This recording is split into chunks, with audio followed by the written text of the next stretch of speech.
ఈ ముక్కోటి ఏకాదశి నాడు సర్వేషాం భోజనద్వయం అన్నారు.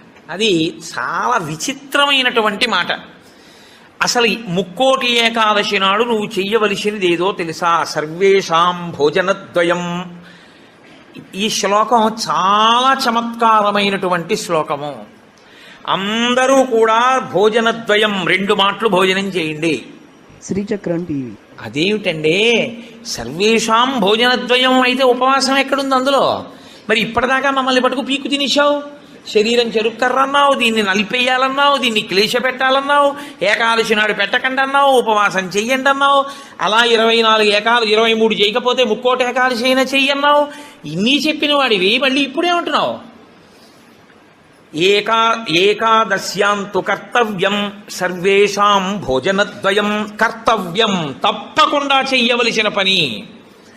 ఏకాదశ్యాంతో, ఏకాదశి నాడు ఏమి? సర్వేషాం, అందరికీ. భోజనద్వయం, 2 మాటలు భోజనం చేయండి. శ్రీచక్రం టీవీ. మరి అదేమిటి ఇప్పటిదాకా నేను చెప్పిన ఉపన్యాసం అంతా పోలా ఈ శ్లోకంలో? అది ఎందుకు శ్లోకాలను అలా చేస్తారో తెలుసా అండి? పెద్దలు, ఋషులు, మహాత్ములు చాలా అద్భుతమైన ప్రక్రియ చూపిస్తారు.